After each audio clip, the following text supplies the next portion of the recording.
Okay, welcome everybody. Oh man, I love this energy. There's like a buzz in here. All the new faces, old faces. I'm gonna start with a quote. This is my Spanish teacher in took AP Spanish. Said, "Dime con quién andas y te diré quién eres." So very, and this is Senor Arenas. He was amazing. He would always start with a quote every morning, and we would talk about. And this particular quote means, tell me who you walk with, and I'll tell you who you are. And so you guys, you newbies, are here walking with these guys. I know you're intermingled, so I'm just generally speaking. So you're in good company. And I would say when you guys start shifting and learning and being a part of this wonderful student group, class, I guess, it's a buy 199 course, is to sponge it up. And I always say, always nice to have mentors at different levels. And your immediate mentor could be right behind you, next to you, in front of you. That may not have that many years more than you have, but I will say learn from them and understand how things work, and then develop your own practices and your own confidence, and put your own stamp on this class, on this course. If I haven't told you already, the emergency department is just a remarkable venue. You will see and hear many different things. You'll learn some medicine. You'll learn how to interact with patients. You'll feel a little bit worried about stepping up, talking to the patient, because they look like they don't want to be disturbed, or they're sleeping, or there's a nurse there, or someone's getting their EKG. But you'll feel it out. You'll feel it out, and you won't be as shy or reserved, but still be respectful. And there's a delicate balance on how that works. And every one of you is different.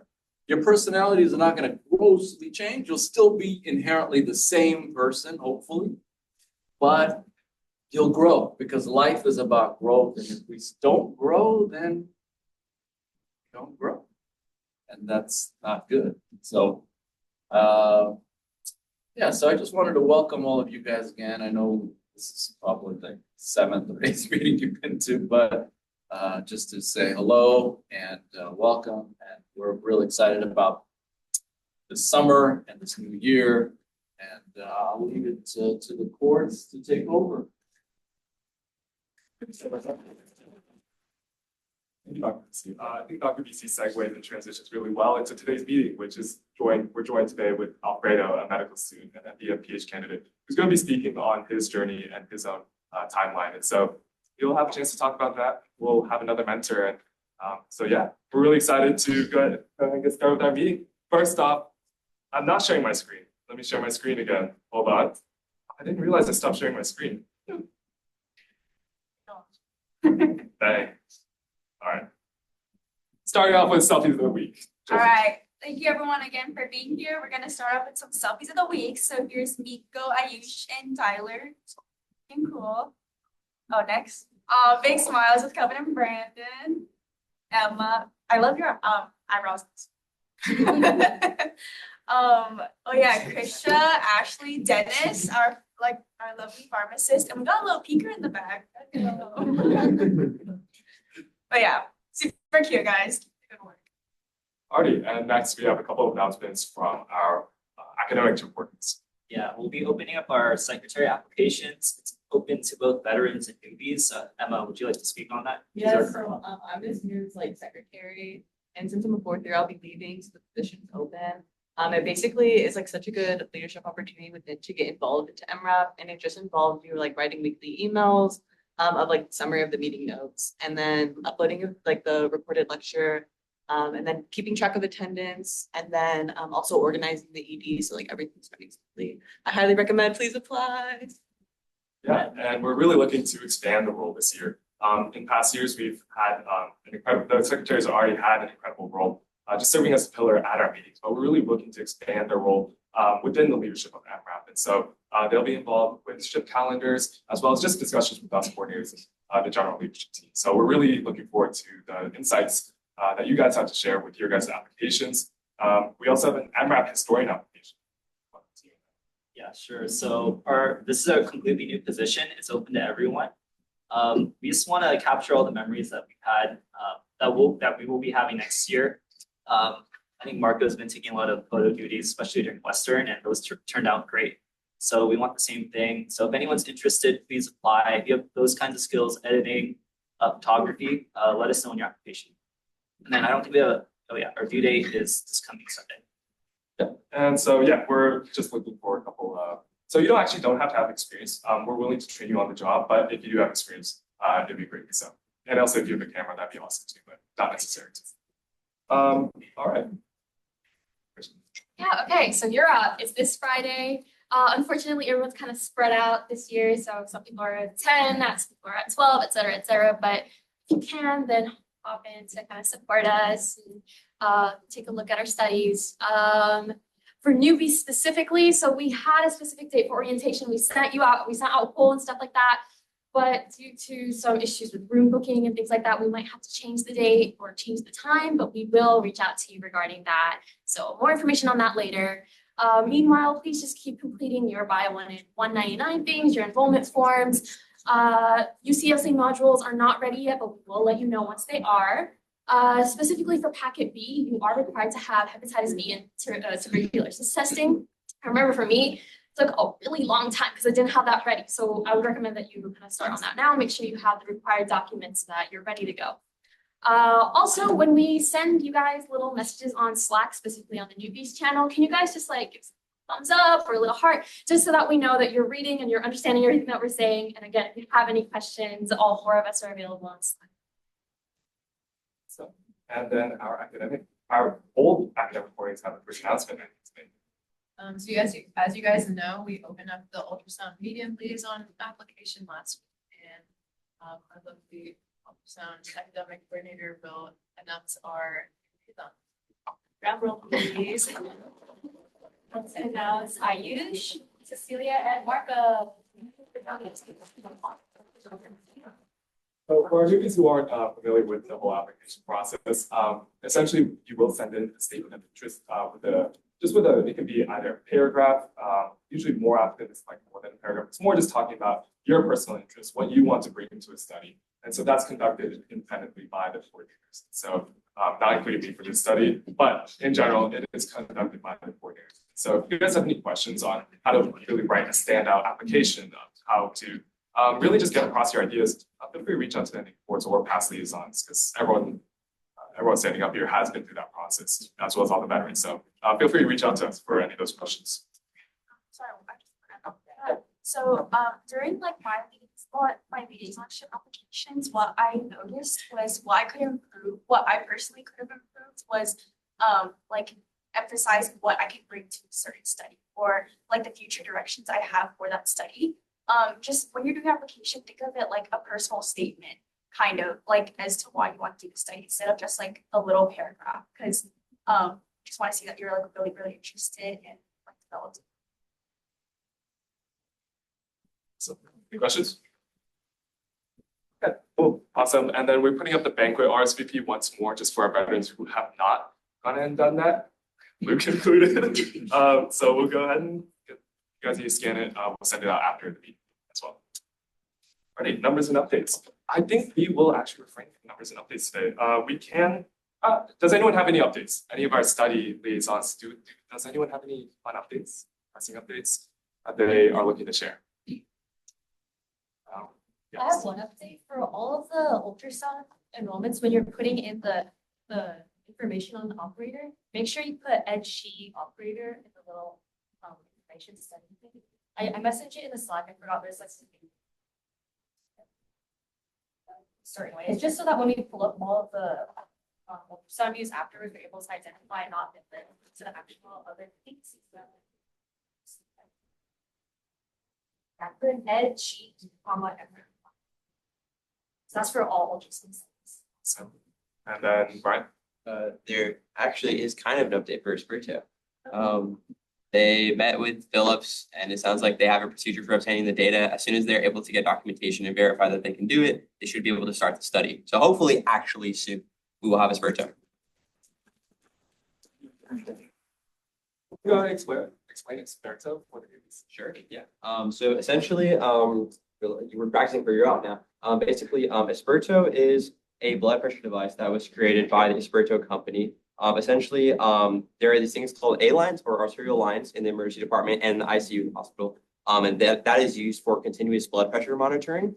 So patients that are undergoing critical care will have an A line placed to monitor their continuous blood pressure, so beat to beat, right? However, they are invasive, they're hard to use, it requires a physician to use. It can be pretty hard. Sometimes we'll go in the notes and we'll see like it took them like 2 or 3 tries to get an A line in. So it can be hard. So the Esperito blood pressure device is a cuff, similar to how when you go to a doctor's office and they just do like a one-time blood pressure measurement, it just slides over your arm just like that. But using ultrasound technology that I can't explain to you, it's able to monitor the blood pressure beat to beat. So it could be potentially a really cool alternative to the A line. So they want to start clinical trials, of course. So we were just waiting for a while for them to get some board reviews and approvals and stuff, but hopefully soon we will be good. So yeah.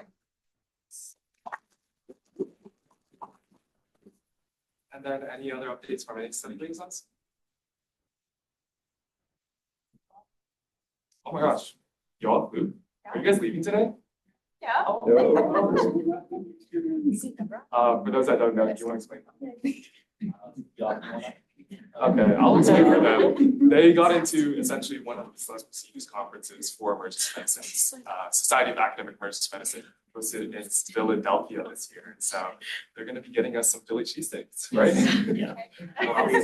Thank you. Awesome. So we're really excited for them to go off and represent our presentations. Awesome. So I think no updates, I guess. Go ahead and introduce Alfredo. Everyone, please give Alfredo a warm round of applause.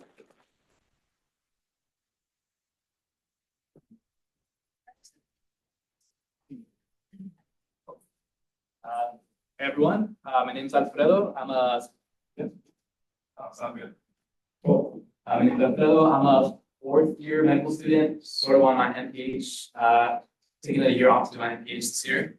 And I'm just going to present a little bit about my pathway to medicine. If you guys have any questions at any point, feel free to ask. I'll have some space at the end to ask questions as well. All right. So when I talk about my pathway to medicine, I like to start off by presenting a little bit of my background. So a really important part of my background is my family.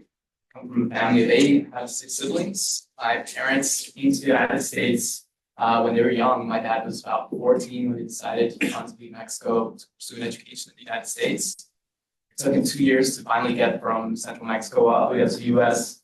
And once he got here, his family told him he couldn't actually go get an education, he had to work to help provide for the family. So he never actually got to go to school. Similar for my mom, where she went to school in Mexico for a bit, came to the US to start working and send money back home to Mexico. But despite all that, my dad started his own company, did construction, was able to provide for me and my 5 other siblings. Another part of my background on my different homes, I say I'm both from La Puente and from Mexico. Mexico just because my family grew up in Mexico and a lot of my family is still there, and I grew up visiting a lot. Specifically for a part called Los Tazumbos. And Los Tazumbos is a tiny little town. It's a rural agricultural little community. It's about 1.5 hours from any doctor, 2 hours from any sort of hospital. It's really tiny, but it's a really pretty and cute town. And another home of mine is La Puente. Does anyone know La Puente? Where it's at? Yeah, that's usually what I'm usually what I hear. No one really knows what Alpine is, but it's a small little unincorporated district, East Valley, around Del Monte, West Covina. You guys might know more of those areas. It's kind of famous for this donut hole, and that's about it. And but it's a really nice place overall. It's got a great community, and yeah, that's my other home. And school, I went to school in La Puente. I was part of the Basset Unified School District, which was an interesting place. Schools were known for getting awards in terms of like the elementary schools would do really well, but once a lot of students got to high school, things were not as good. Mainly because of a lot of corruption in the education system and stuff like that. I think they came out with a little study or newspaper article on how Bassett School District superintendents are some of the highest paid in all of California, but the teachers are some of the lowest paid in California as well. But that was Bassett Unified School District. Eventually, I left to go to high school in East LA at Mark Nevister Math Science School. Which is an amazing place. I think it's a place that taught me how much I actually enjoyed learning. And I had really supportive teachers that encouraged me to apply to college. But when I thought I couldn't get into college, I didn't think I'd be successful in college. But I had a lot of support there. Eventually, I applied into college. I applied to a lot of places. Ended up attending Yale for my 4 years. So in college, I did a couple different things. Going in, I didn't think I was going to do medicine. I thought I was going to be doing research because I liked science in high school, and I figured, research is science, and that probably wouldn't be enough for me.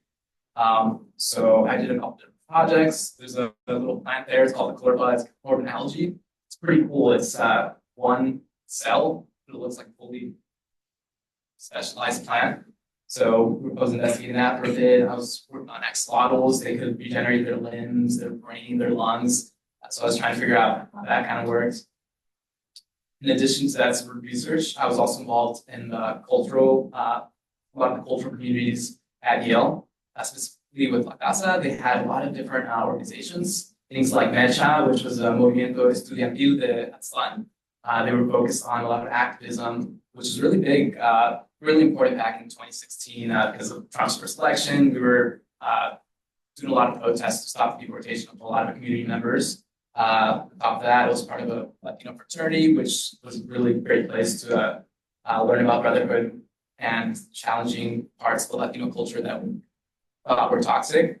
And other things I did was get involved in a free clinic towards the end of college. For the last 2 years, I was involved at the Haven Free Clinic, which was a clinic that provided care for people without insurance, and primarily a lot of people were undocumented people. I volunteered there as a Spanish interpreter. So why medicine? Because we'll get this question asked a lot if you're deciding to go to med school. I feel like there's never a good response. I feel like it's not one exact thing. It's a lot of smaller things that all kind of add up. I was interested in medicine because of my hometown in Mexico, where medicine was, there were people that were sick, but getting help wasn't always readily accessible. Another reason for going to medicine was just seeing my family struggle with receiving care in the United States as primarily Spanish-speaking individuals, where they would go to the doctor and not necessarily have a doctor that could relate to them or talk to them in their language, and sometimes they'd leave a doctor visit confused. Even nowadays, they'll ask me about their doctor visits when I feel like the doctor should be able to explain that for them. And lastly, I think one of the reasons that really got me into medicine was working at the Haven Clinic specifically. I would translate for a lot of Latino people, and I feel like a lot of the time they would look at me and ask me directly for help. And the weird way to do translation work or interpretation work is that you're not supposed to look at the patient directly. You're supposed to look off to the side, so that encourages more interaction between the physician and the patient. But I always thought that was a little bit weird because the patient would look directly at me and I was supposed to look away, just kind of translate it, kind of be a little bit more robotic. But it made me want to be there for the patients and actually be able to help rather than just kind of be an assistant in those scenarios. So that's why I chose medicine. And now that I've been in med school, I've been able to sort of work on a couple different things that have been have worked on some of the interests I've been involved with in the past. So one of the things I'm doing in med school is a part of the Primal C program. I forget what Primal C stands for, but the last two letters are Latino community. It's a mission-based program that focuses on addressing a lot of the health disparities in the Latino community.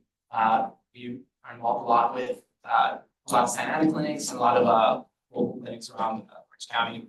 And some things I've done with them is host a medical Spanish class, and also back when the pandemic was very much still a problem, we were running mobile vaccine clinics around Santa Ana. I've also been able to explore global medicine. I think this was partly inspired by my time in Mexico. I've been able to work in Peru, explore hospitals in India, and also explore clinical stuff in Mexico through Applied Samaritans. And I think UCI has two chapters. I think there's an undergrad chapter you guys can get involved with, and also the med school chapter. If you just want to get involved with that too, it's always a possibility. And another thing I've been able to do is just get my master's in public health, which has been a really interesting year. It was mandatory and part of my scholarship and program. So it was kind of forced upon me, but it's been a really great experience. Not because I've been learning crazy new things, but I think I've been able to have space to explore some of these interests and how they apply to my community. So I actually learned that La Puente as one of the only, or the only lead recycling plant in all of the Western United States. And I actually run by it whenever I run when I'm around home. It's like 3 miles away from me, and I'll pass it on my jogs. So it's crazy seeing how, this lead plant that is always violating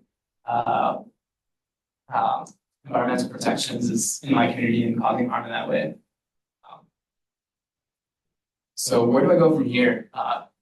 So for my future, I feel like I don't really know where I'm going from here. I feel like whatever I'm going to be involved with in the future is going to involve hopefully global care. Whether that's going to be in Latin America or elsewhere, I think I want to continue working in other communities internationally. I also want to continue to be involved with addressing healthcare disparities in the US settings as well. And I don't know if that's necessarily always going to be with the Latino community, but addressing those communities when I see them pop up. And I think I want to go into psychiatry. I'm still deciding this, but as of now, I'm thinking of psychiatry. So seeing how that fits into global work and addressing health disparities is going to be interesting to see. And this is some of my ideas for where I go from here. And any questions?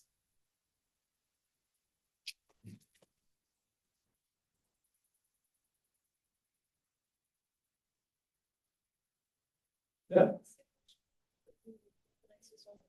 Valuable experiences. Or are there any specific times or sort of?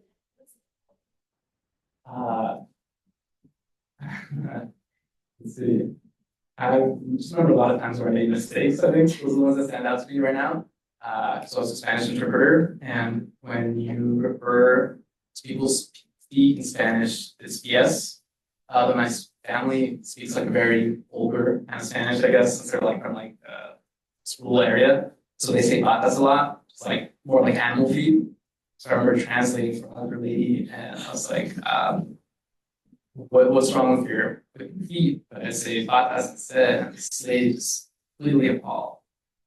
Dijo, no, son pies, no son patas. And I think just those little interactions and just being like, oh, sorry. America, I guess, forgive my poor Spanish, and then just laughing with patient and going off from there. I think were nice little interactions. And I think this is one of the cool parts about medicine is being able to form a connection with patients, see humanity in other people. That's one of the most rewarding parts. Yeah, good. Sure. I know you said you were figuring out everything, but why psychiatry as a potential thing that you want to go into? Yeah, so psychiatry. I never really considered psychiatry at all until my third year in med school when I did a psychiatry rotation. Prior to that, I feel like I've had some psychology classes, and I never really thought of much of psychiatry medicine at all. But during my rotation, I really liked just being able to talk to patients and seeing a different part of medicine that I'd never considered before. And around this same time that I was in my psychiatry rotation, I learned a lot more about some of the mental health problems that exist in my mom's Pueblo, Mexico as well. Apparently everyone is like really depressed there. So when I was taking my psychiatry class, everyone was telling me like, oh, like I've been feeling like this for the longest time. And I know like a lot of people in Pueblo feel like this, but no one talks about it. And I was like, well, it sounds like a lot of you guys are just depressed and no one's really addressed it or talking about it at all. And a lot of them just say like, oh yeah, I thought this when I was younger a lot too, but I was just, just wait it out and it goes away. So I thought that just gave me more of a motivation to go to psychiatry as well. Yep. I heard you say like a lot of your motivation for medicine was like global health and health disparities. And I know some just from some of my friends in MRAP that you're really involved with like street medicine and that program at UCI. Do you mind just sharing some of your work, some of your motivations with street medicine? With street medicine? Yeah, I mean, I've been involved mainly as a student advisor, as a med student advisor. But I feel like I haven't been able to do that as much. I feel like people definitely put in the work, or definitely people and haven't they've been definitely put in the work on that end. So if you have questions about that street medicine collaboration, definitely ask them. But with regards to that, I am very interested in street medicine mainly because of I guess the intersection with psychiatry and homelessness. There's, I think, depending where you check, it's like 30% to 50% of homeless people will have some sort of mental illness. So I think that's kind of where my interest lies in terms of how the project is going so far. I think there's a lot of growth potential right now. We've hit a little bit of an obstacle, but I think in the future this project will open me up and running for UCI so that students like you all can get involved and also so we can provide care for a very, very special community that faces a lot of health disparities that I've been interested in. Yeah. Thank you for sharing your journey.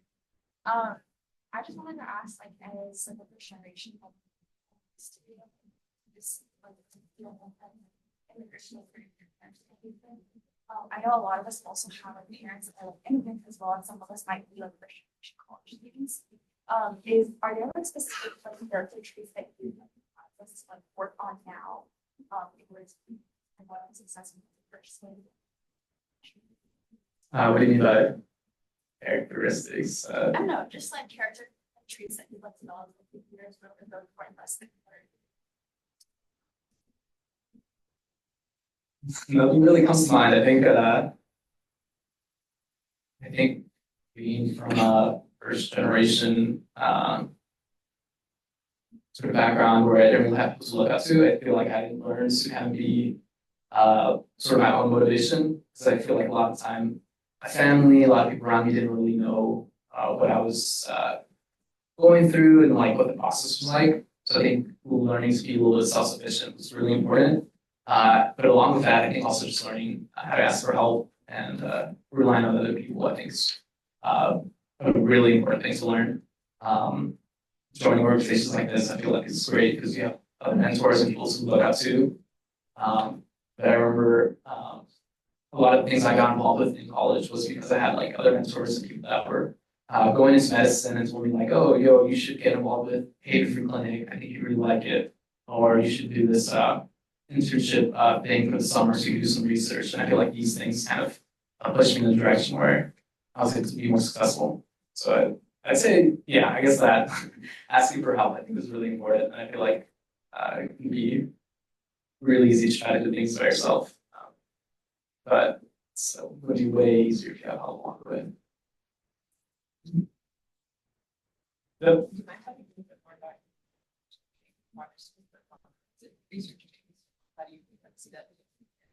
Yes, so the MPH is pretty interesting. Academically, it's a lot easier than med school, so I think it's allowed me to have a little bit more free time to invest in a couple different projects I'm interested in.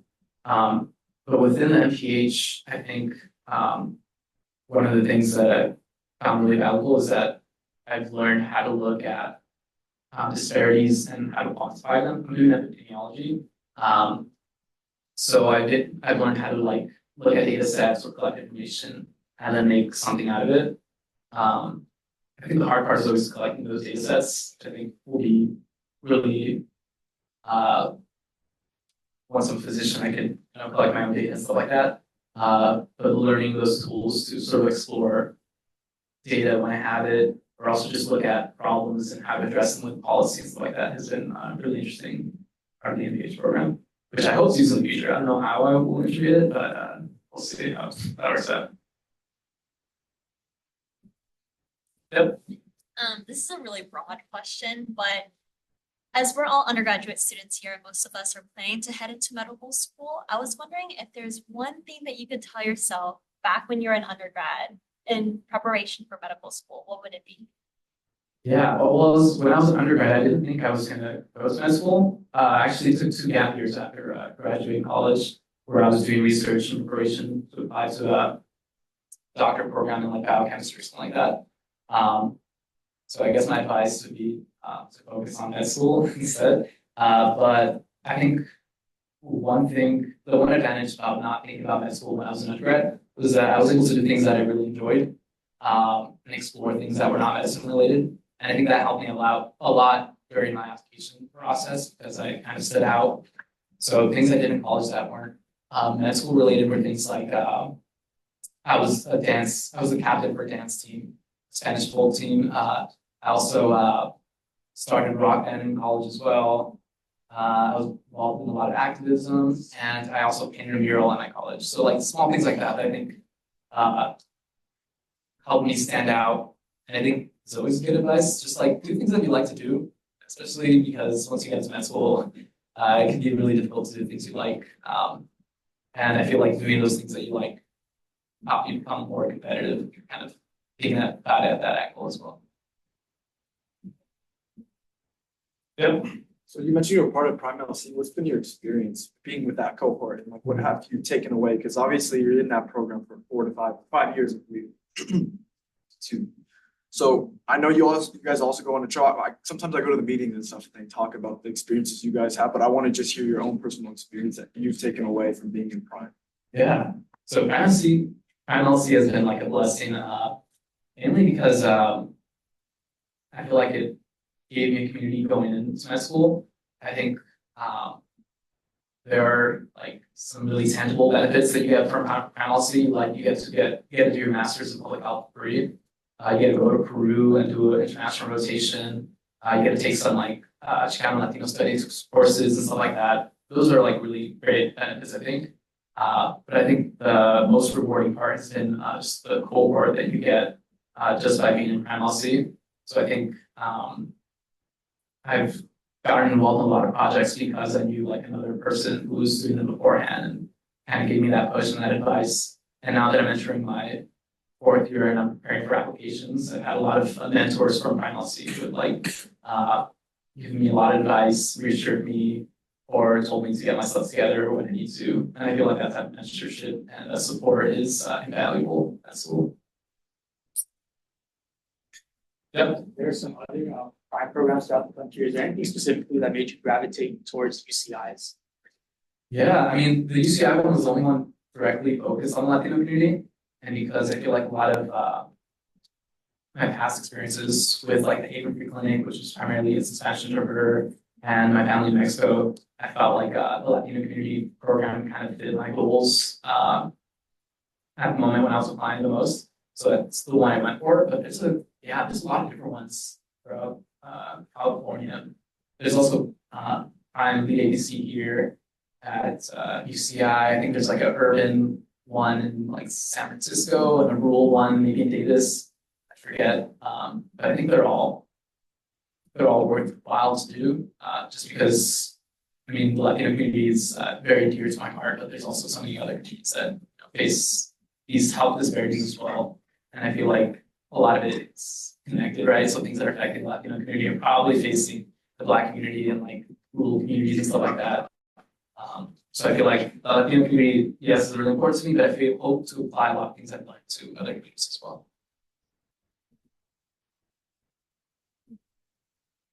Yeah. Can I talk a little bit about your Yeah, so I've done two. I did rotation in Peru through PrimeLC. That was about 3 weeks of learning infectious diseases in Peru, which is pretty cool because they have a lot of things that we don't have. So uh, I thought that was a great experience. So through like a cultural perspective, seeing how they run the hospital in Peru was very different than here in the States. I think they had way less resources, but that made them like way better doctors. Their physical exams are some of the best I've ever seen, even compared to here in the United States. So that was really cool. I also did one in India, and that one was also really great. Just it was a way different culture, but also a lot of medicine is also done in English there. And compared to the Peru clinic, they had a lot more resources, but what they had to deal with more was just like a way bigger population, and seeing how they were able to accommodate so many patients while only having like a small amount of doctors and nurses by comparison was like amazing to see. So I feel like every sort of experience I've been a part of has been just great because I feel like I learned so much more than I'm able to give. Yeah.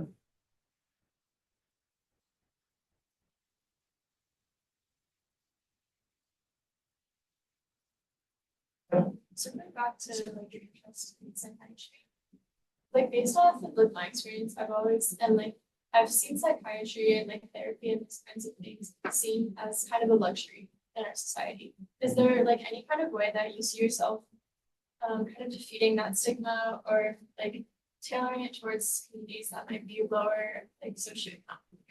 Yeah.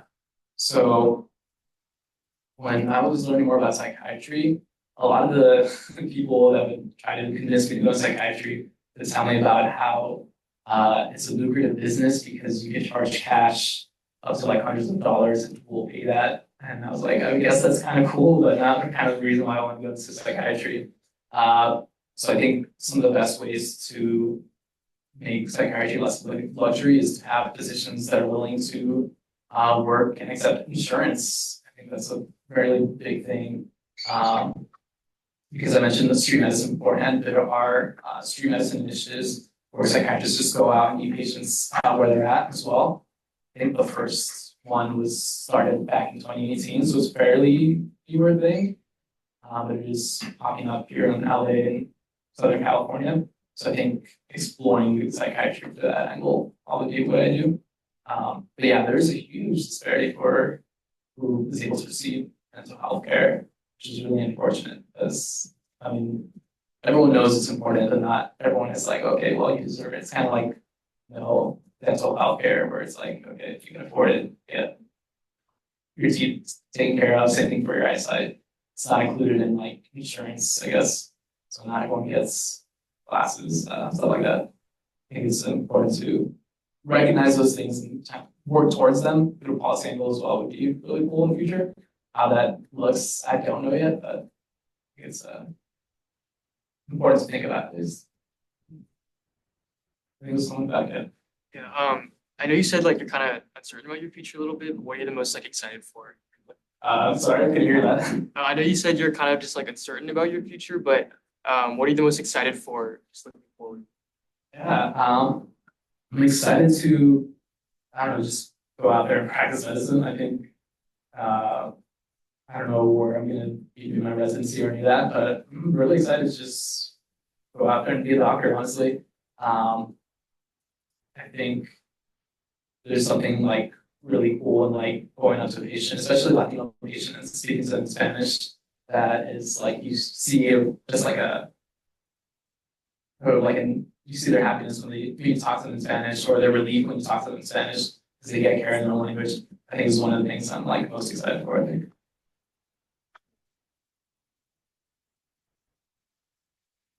Yeah. Sorry.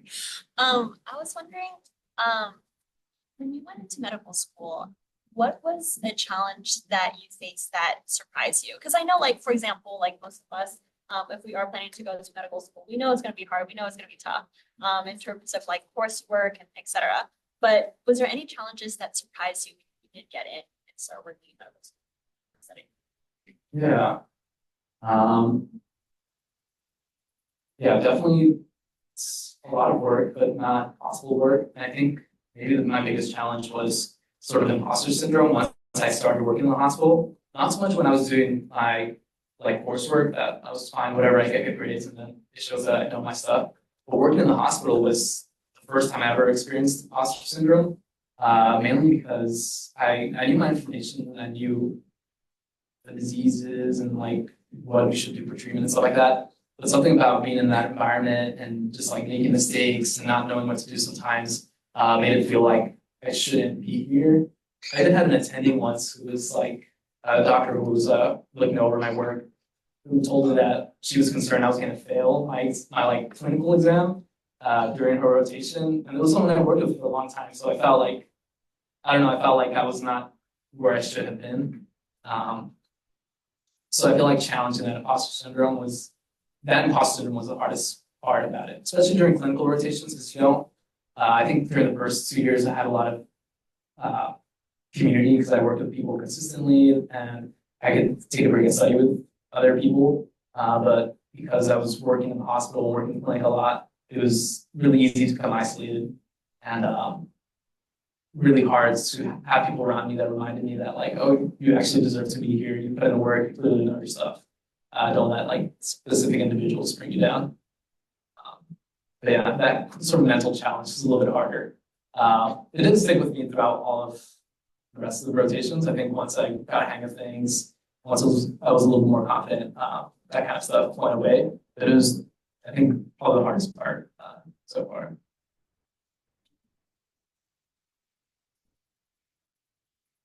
Yeah, in that exam, she thought I was going to fail. I scored like one of the highest scores. So it turned out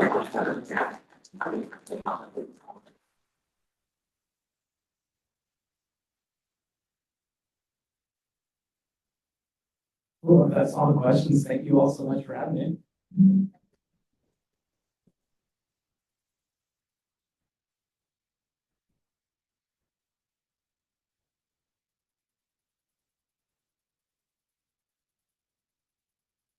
So much, Alfredo. That was awesome.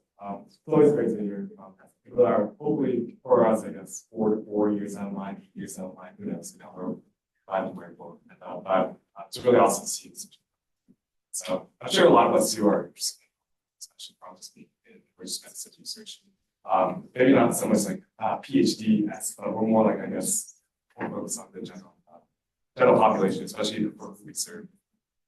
That actually does conclude our meeting today, fortunately. It seems like we're wrapping up pretty early, but if anyone has any questions, especially our newbies, for those who are looking to get on for some onboarding advice or anything, feel free to stick around. But yeah, we have about 15 more minutes in the room if you guys just want to hang out. So that's all for today. So thank you all so much.